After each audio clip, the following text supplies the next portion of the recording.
Thank you, Father God, for this beautiful day, for this beautiful time. Thank you for speaking to us, O Lord. Yes, Lord, that we have been waiting, but we need not wait any longer. You are there, Lord, to lift us up, Lord, from whatever situations we may be in, O Lord. We thank you, Lord, for your time, which was so close, O Lord, for us, Lord, to meet you in there, Lord Jesus, Lord, and spend eternity in heaven with you, Lord, with our loved ones, with those who are saved, Lord.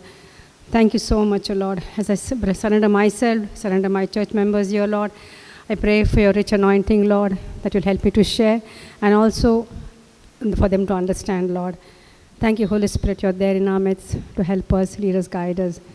Thank you once again. In Jesus' name, I make this prayer. Amen. Okay. So we can continue now with the book of Revelation. As you know, we have been studying the book of Revelation. So far we have studied 3 chapters in the book of Revelation, and now we come to the 4th chapter, which describes very clearly the throne of God, and which I believe we are going to see in person very soon. Anybody agrees with me? We are going to see the throne room of God in person. Some people doubting. I don't see all hands up. Wilson, are doubting? You will not. Okay. See, sometimes you know what happens? People, when they want to visit a place, I mean, I have done that.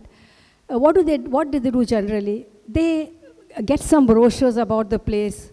They go online, internet, and they see it's a new place they want to visit. So what do? They make a little study of the place. Is it rebounding, my sound? It's rebounding, I think. I don't know. So what they do is they make a little study of the place to see what they can see there. Okay? It happens. We have done that many times. And what happens is there are times when we have gone there and what we have seen in the brochures, they say, you can go to this place. You can see these are the things. Yeah, now also some sound. Hello? I don't think now it's clear, no? Now it's okay, yeah. So what happens is they go and they see the place. And there are times when what we have seen online, and we have gone there and seen, actually that is much more beautiful.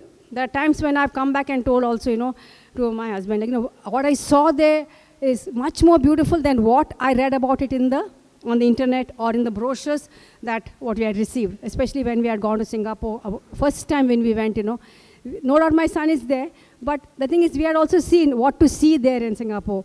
So the garden there's a huge indoor garden. It's so awesome. It's so majestic. I don't think, the brochures can do justice to it. So just like that, we are getting ready to visit the throne room. Amen? We are getting ready to visit. So we are going to stay there 7 years.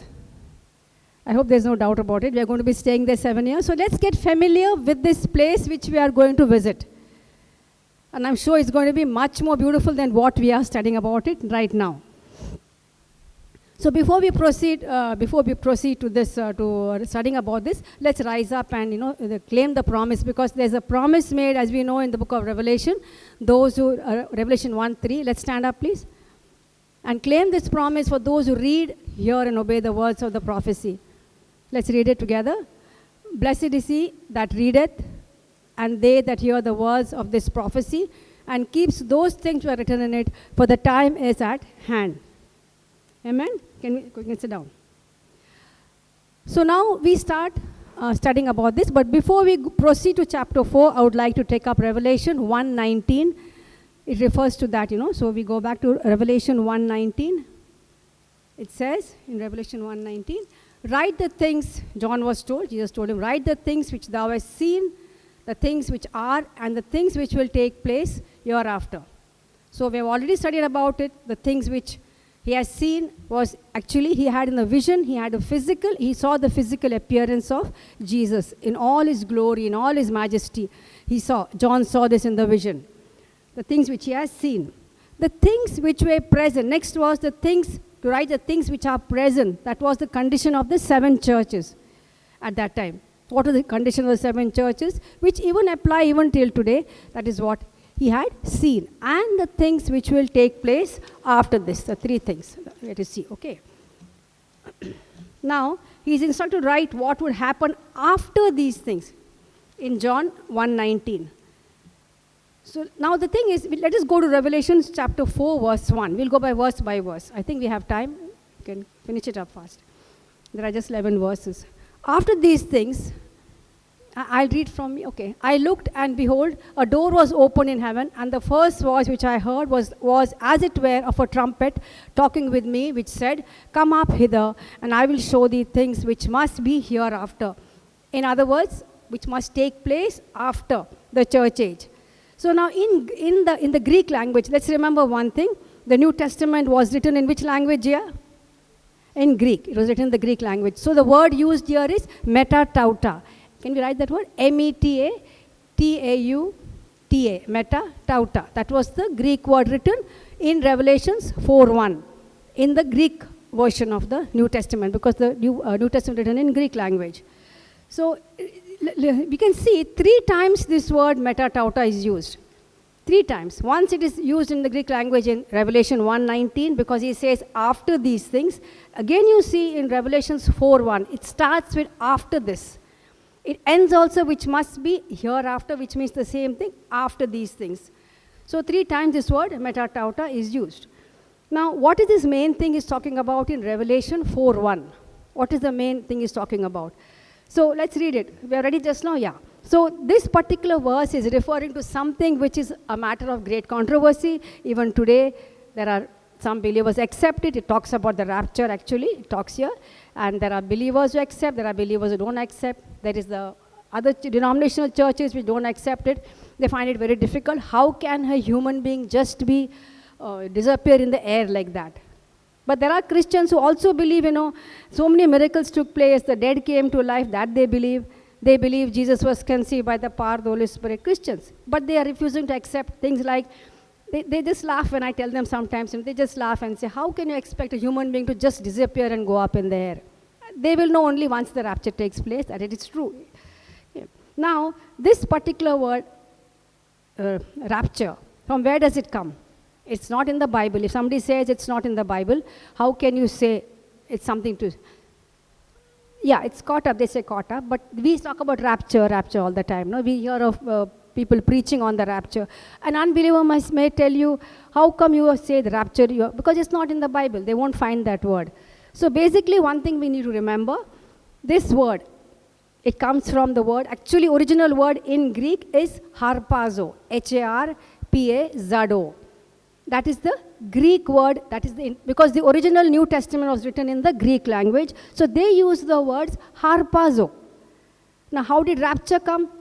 From the Greek language, it was translated into the Latin language. Okay, Greek to Latin, it was called rapio or rapturo, R-A-P-I-O or R-A-P-T-U-R-O. Different, that is the tense of the word, no? Actually, it's rapiamur, what is mentioned there, but then they have the different, if I say in English, he sings a song. That is one word of to sing. He sang a song. He will sing a song. He is singing a song. These are the different ways that word is put to sing. So just like the actual word is rapiamur, R-A-P-I-E-M-U-R, but then they take it as R-A-P-T-U-R-O, rapturo or rapio, all means the same. The meaning is, rapturo means the rapture, which we in English have translated from Latin and we call it the rapture. Okay, so harpazo to rapturo to rapture. In English it is called. So if people don't understand, you can always say it comes in the Greek language, this word is not there, but then in the Latin language it is there, translated, and we take it from that. So through this chapter, what we get now is a chance to see the throne room of God. Okay, we get a chance to meet the 24 elders, and those whom they represent. I'm sure all of you all know by now, but whatever, we'll study again, and we can understand the other things mentioned in the throne room of God. All of you all are familiar with the 4th chapter of the book of Revelation? Okay, then it'll make it easier for you to understand. Now, we need to understand one thing, okay, that John actually saw these things happening. Where? Not in the present. The things which would take place in future.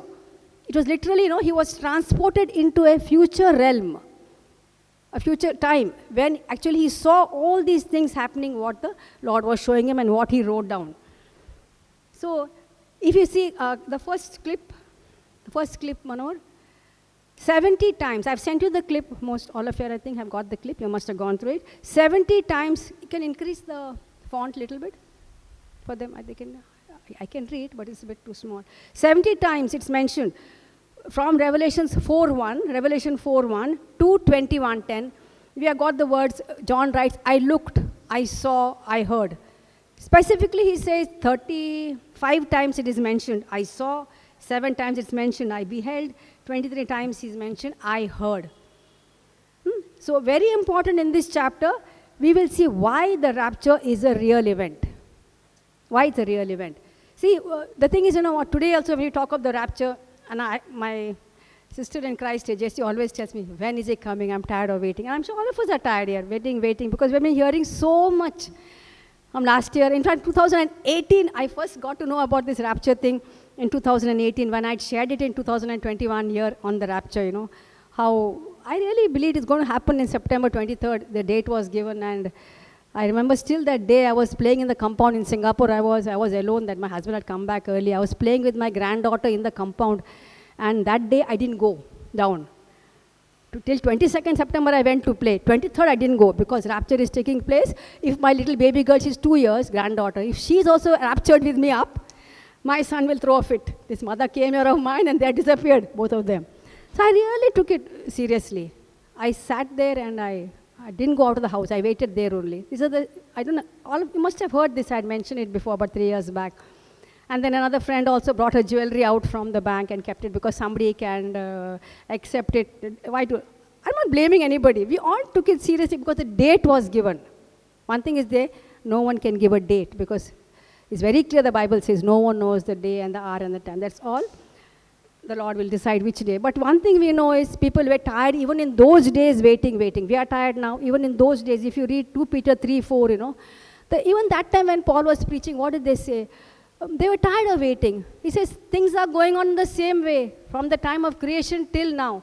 He's saying, where is the promise of his coming? For since the fathers fell asleep, all things continue as they were from the beginning of creation.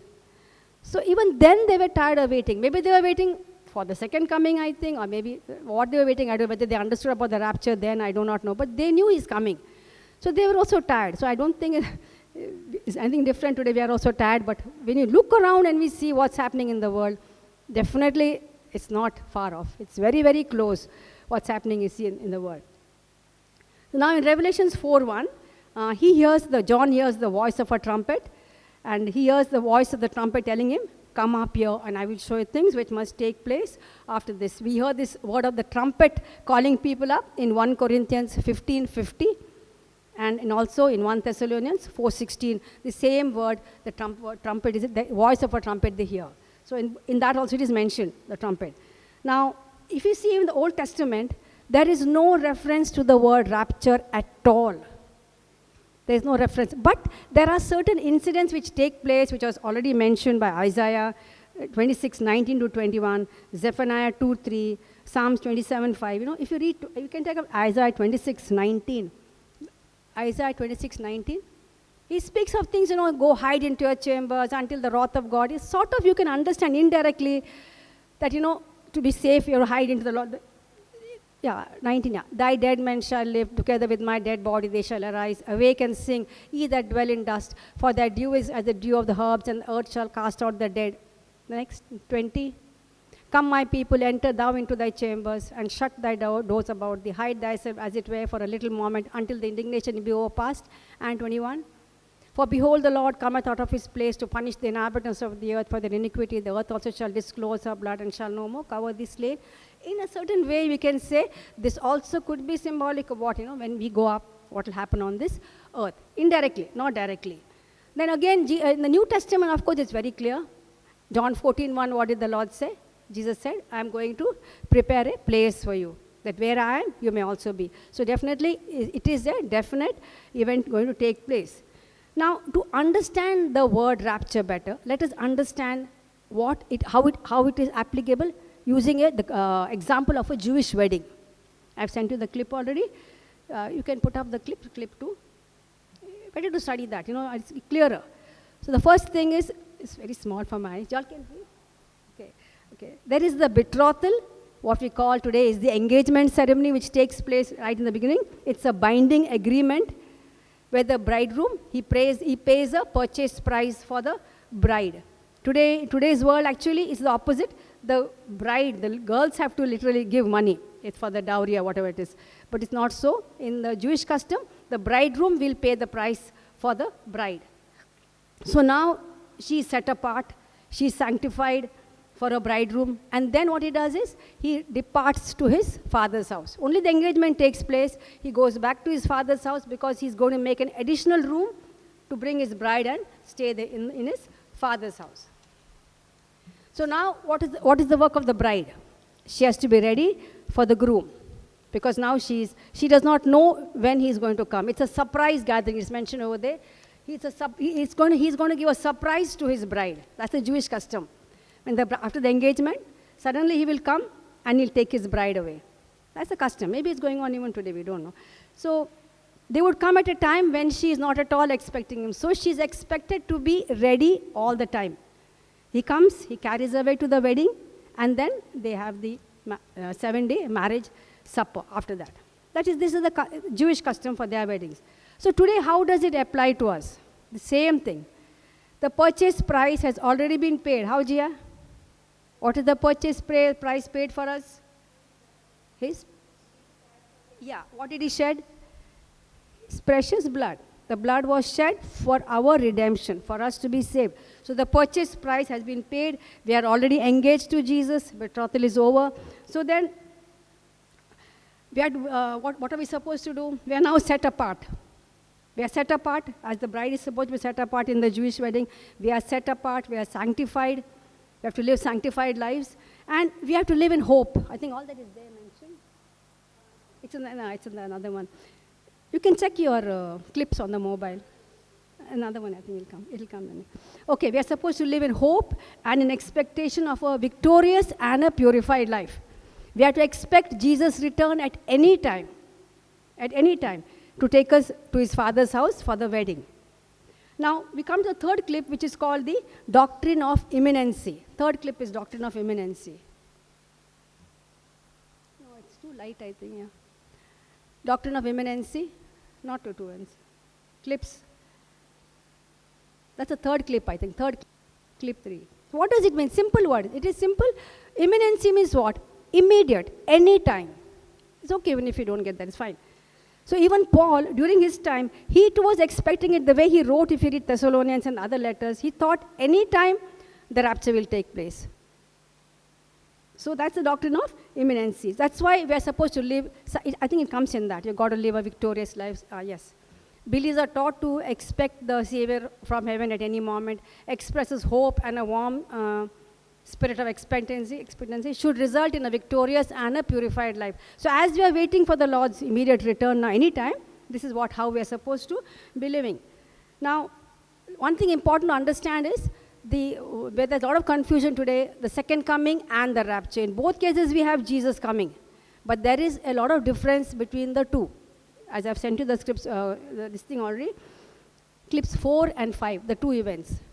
A lot of things are there in that. We'll read a few of them. Clip 4, this is too small for me. Okay, there is no reference to Satan in the rapture. I think in the second coming, there's a reference there. Then he comes for his own. He comes with his own. Who is the second coming? He comes with us down. Okay, first time he comes by himself. Second time he comes with us down. I can't read, it's too light over here. So you have got it on your mobiles, you can read. There are 2 clips I sent you on the differences. A lot of differences are there between the 2 events. So that's why we cannot confuse the rapture with the second coming. Right now we are speaking about the rapture today. 7 times, if you see in the Bible, in the Old Testament and in the New Testament, 7 times we see people being raptured. Even in the Old Testament, anybody can tell me, who are the people in the Old Testament who are raptured? Say it. Who? Elijah and Enoch. That word is not there. You won't find that word harpazo there. But the way it was, they were snatched up. Because that is what harpazo means. To be forcibly snatched. To be literally, what do you say, snatching away, forcibly snatching away, harpazo means. So you find this in the Old Testament, you find it for two people, they were forcibly snatched, Enoch and Elijah. They were caught up suddenly and removed from the place. But this word harpazo appears only in the New Testament. You won't find it in the Old Testament. Why? As I already explained, it's a Greek word. So you cannot find that in the Old Testament. Why? Give me one example. Why you can't find harpazo, that word, in the Old Testament? Huh? No. Why don't we find the word? Okay, Enoch was translated.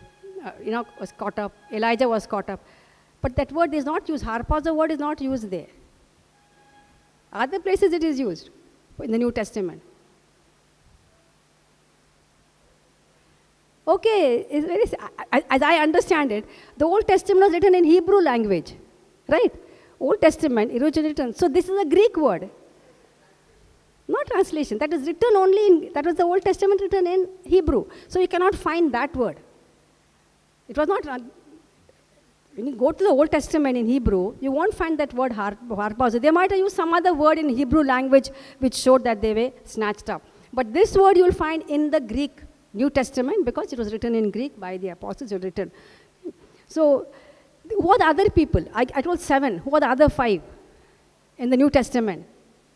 Loudly. Okay, Paul. Huh? Okay, John. Philip. 2 more. Pardon? Jesus. 1 more. Pardon? John is said. 1 more. 1 more. So simple. Pardon?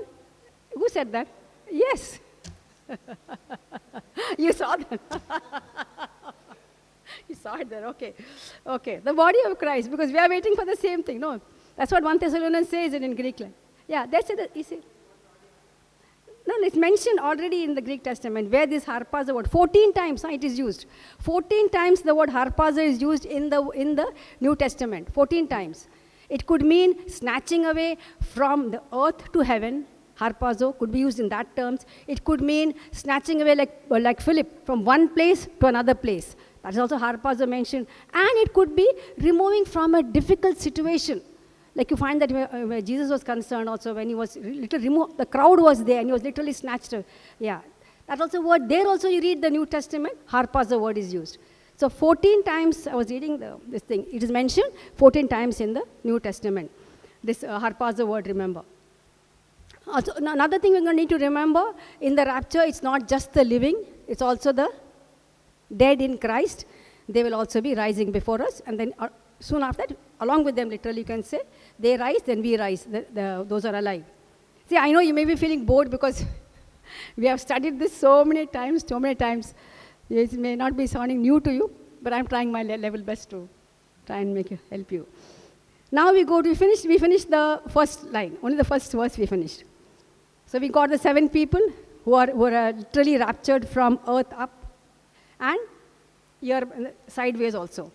Now we go to the second verse. What second verse? Let's read it. Immediately I was in the spirit, and behold, a throne set in heaven, and one sat on the throne.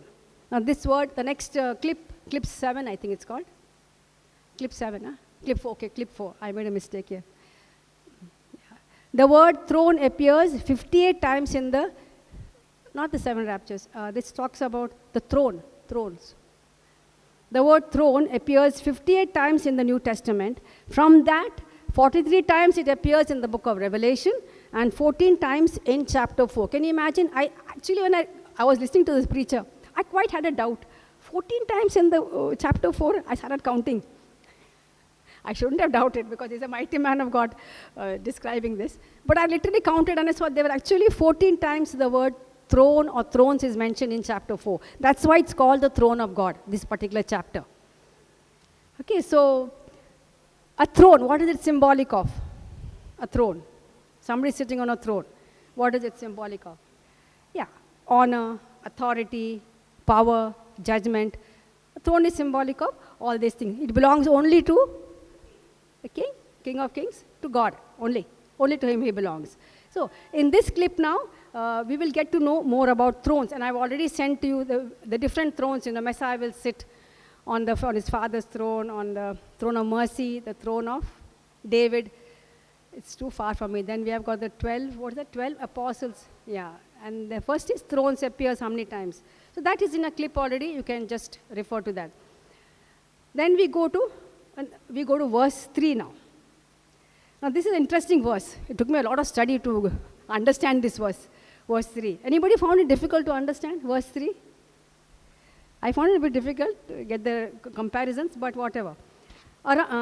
And he who sat there was like a jasper and a sardius stone in appearance, and there was a rainbow round the throne in appearance like an emerald. Now, John describes the one appearance of the one sitting on the throne. Obviously, he is God the Father sitting on the throne. But one thing remember, God is spirit. So, we will not be able, Jesus we see him in the Father, but we do not see, I don't believe he could have seen God directly. I don't know. I don't believe. But he would have experienced the majesty of God. The glory, his presence would have been so strong in the room where the judgments, the throne was there, So he was experiencing literally God's presence in the throne, on the throne, in the throne room. It was full of his majesty and full of his glory. And now what does he compare God's glory to? He compares it to two precious stones. One is sardius and one is jasper. Where do we find these two stones in the Old Testament? Yeah, on the ephod of the breastplate of the high priest. How many stones were there on that? 12 stones were there. So if you go to see, one is the first stone, one is the last stone. Okay. Now, these two stones, they represent God's attributes. They represent God's attributes. So on the breastplate of the ephod, there were 12 precious stones which the high priest wore. There were 12 precious stones. The first was sardius. Remember, the first stone. There's 1, 2, 3, 3, 3, that were 12. So first was, and the last was jasper. Sardius and jasper. Now let's see what the two mean. Why in particular God's presence is connected to these two stones. There were 12 stones. But why in particular jasper and sardius? Now we go to jasper. What is the nature of the precious stone jasper? Some may have, I think I'll have got, some other versions have something else. Naina? Jasper and sardine is sardius. You have jasper only in yours? NIV, I think, jasper, okay. So the jasper is basically a very clear, transparent stone. Remember that. Jasper is very clear, transparent. It reflects light very brightly. You can even say like a diamond, no? Through and through the light goes through the jasper stone. It's very bright. What is it symbolic of? God's glory. You can say his holiness, his perfection, his purity. That's what jasper signifies. And then we go to sardius. What is sardius symbolic of? What's the color of sardius? It's reddish in color. Reddish in color, sardius stone. It is symbolic of God's wrath coming on the earth, wrath, judgment, and also his justice. Remember that. These are the two stones. Then there are other references also that, they say the first stone was Reuben. It applies to the 12 tribes also. First was Reuben, the last was Benjamin. So, son of God's son. No? So it applies, not God's son, it applies also. There's some application, but I have not taken that to teach you here. Now, the other thing he sees is also a rainbow. And the rainbow looks, he says, like around the throne in appearance like an emerald. A rainbow has 7 colors. So how can you compare it to an emerald, basically? So what happens is, in the Hebrew version, in the Greek version, this word actually is iris. They have not put the word rainbow there. Revelations 4:3, this particular word is not rainbow in the Greek version, it is iris. Iris means a halo. Halo is like a glow around. But even if you take it as a rainbow, this rainbow is around the throne. Normally, when we see a rainbow, do we see a circle of it? No, we just see half. Or maybe sometimes even a quarter of it we may just see. This rainbow says it is around the throne in appearance like an emerald. What is the color of the precious stone emerald? It's green in color. It's an unusual color for a rainbow. This emerald is green in color. Now, what does green represent here? God's mercy. Green represents God's mercy. And now you see, it is a round rainbow around the throne, which is greenish in color. So it represents the unending mercy at the throne of grace. God's unending mercy at the throne of grace. Is it too complicated? Round rainbow, around the throne. It's not just half. So it's an unending. Around means it's unending. Green is mercy. And because it's round, we say unending mercy at the throne of grace. We come to verse 4 now. Around the throne were 24 thrones, and on the thrones I saw 24 elders sitting, clothed in white robes, and their crowns of gold on their heads. Very interesting this verse also is. So first and foremost, why the number 24? A lot of explanations are there in the Bible, if you go on the internet. Pardon? 24, why 24? Yeah, no, they're saying 24 elders is mentioned here. Around the throne, that's 24 elders. So why 24? Some say 12 of the Old Testament tribes and 12 apostles. Maybe that they put together and said 24. Some say like that. But there are other preachers I went through. I went through a lot of preachers to see why 24. I wasn't very comfortable with that 12 this. So, see, let's go to the Old Testament. 1 Chronicles, I don't know, 24, I think, chapter 24 it is. Yeah, in that, David divided the entire Levitical priesthood into 24 divisions. David, 24 divisions, entire Levitical priesthood. David, it's 124, in that you'll get it. 1 Chronicle chapter 24. He divided into 24 divisions. Now these 24 divisions, they comprised priesthood also, who were doing the work of the sacrifice, and the other Levites were helping out. They were not in the priesthood, but they were Levites helping. What was their duty at that time? The Levitical, what was there? So they were responsible for performing sacrifices, then for maintaining the tabernacle, then for instructing people in the laws, in the commandments of God. Then some of the Levites had to even check the animal brought to them for sacrifice, whether it was a perfect animal. They had duties to do there in the temple, these 24 divisions. And they worked in shifts. Like one shift was for about a week, then they changed, another shift came. So it was a continuous round-the-clock, this going on, except on the Sabbath day, I think. But certain days, all of them met. All the 24 divisions met. Remember that. So it was important that these duties were carried out continuously, these 24 divisions. So these 24 leaders, these are the 24 leaders, they represent the whole priesthood of God, the whole priesthood in the Old Testament. So then now, whom do they represent here? We can take this script. You got this thing? It's there, I've sent you all. Whom do these 24 elders represent? Can they be angels? Can they be angels? 24 divisions we got. They're the leaders of the Old Testament. Today, how does it apply to us? Can they be angels? No, they cannot be angels. If you read Revelation 7:11, if you go to Revelation 7:11, it says, all the angels stood round the throne, and the elders and the 4 living creatures fell on their faces before the throne and worshipped God. So you see, the angels are also there, elders are there, and the four beasts or the 4 living creatures. So definitely they cannot be. 24 leaders cannot be, the elders cannot be the angels. Who else? Can they be tribulation believers? No. You read Revelation 7:13-14. See, once they are in heaven, 13 says, then one of the elders answered, saying to me, who are these arrayed in white robes, and where did they come from? And these are the tribulation saints. So they were in heaven, afterwards they come. So these 24 cannot be even the tribulation saints. Can they be the nation of Israel? No.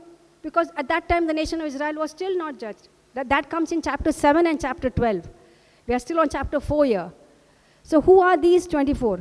They are you and we and the other redeemed believers. Redeemed believers in heaven who have gone up in the rapture. Now we are in the throne room.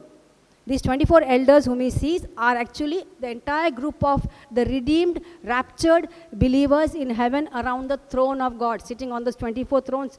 In the sense, you're sitting on thrones, you're there around the throne of God. These are the redeemed believers. How do you know that they're redeemed believers? Why? Revelation 3:21, they're sitting on the throne. Angels don't sit on the throne. Tribulation saints are not sitting on the throne. So who are sitting on 3:21? I will give to sit with me on my throne. Also, if you see in, it's also there on the, chapter 4 it's mentioned, no? Sitting on the throne. 4:4. Revelation 4:4 says it very clearly. No, that is just symbolic. We are the priests, remember. Symbolic of the priesthood.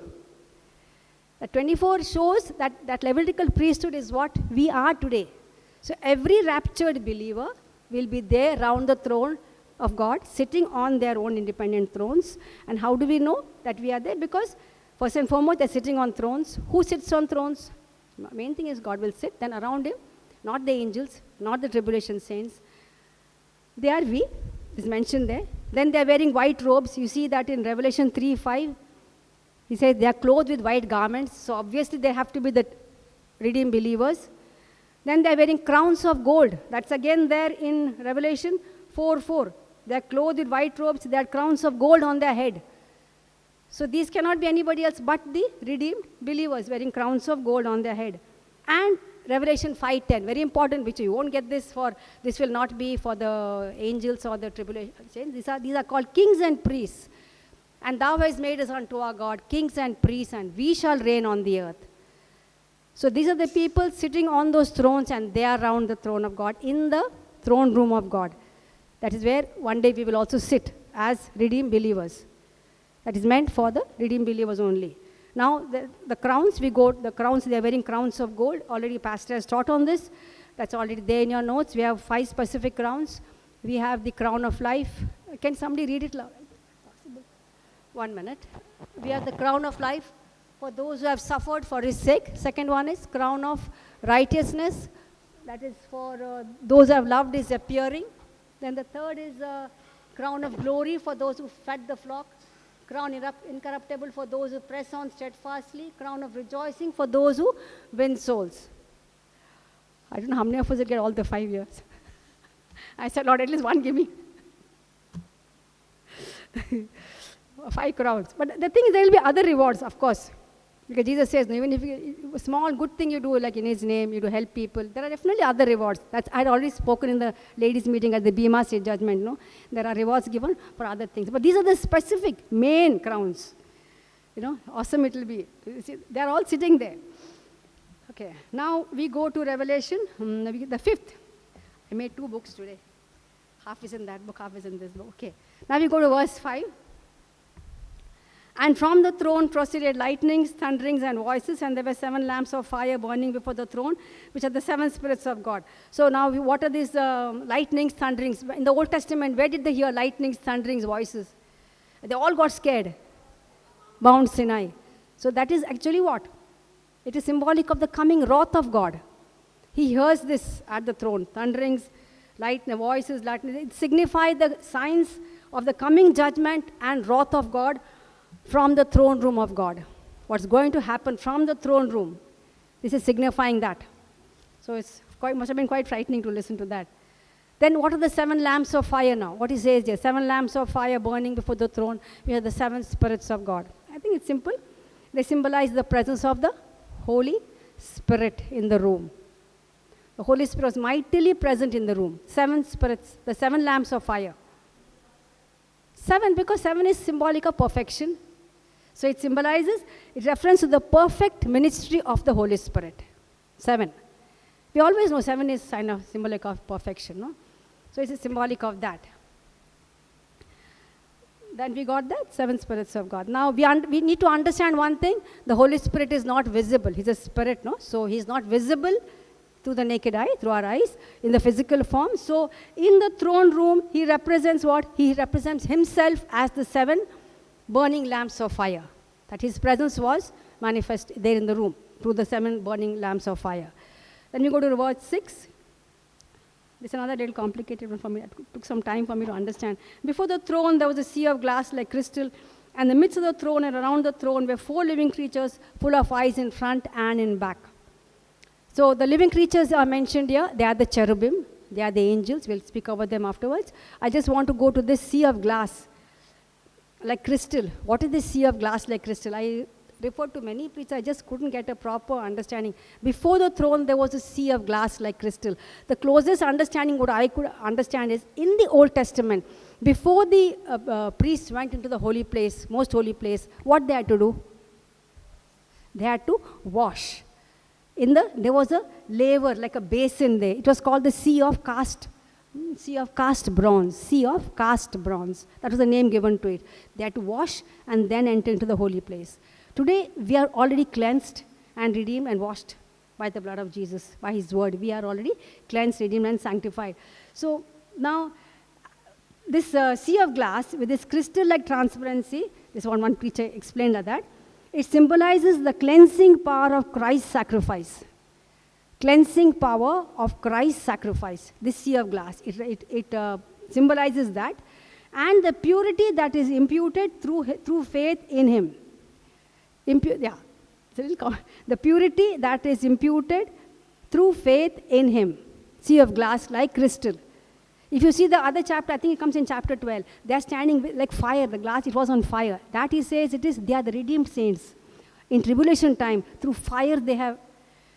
That is another sea of glass, but it talks about fire there. Here it just says, before the throne there was a sea of glass like crystal. And in the midst of the throne, around the throne, were four beasts, but my version says 4 living creatures, which were full of eyes in front and in back. So these living creatures, who are they? They are the cherubim.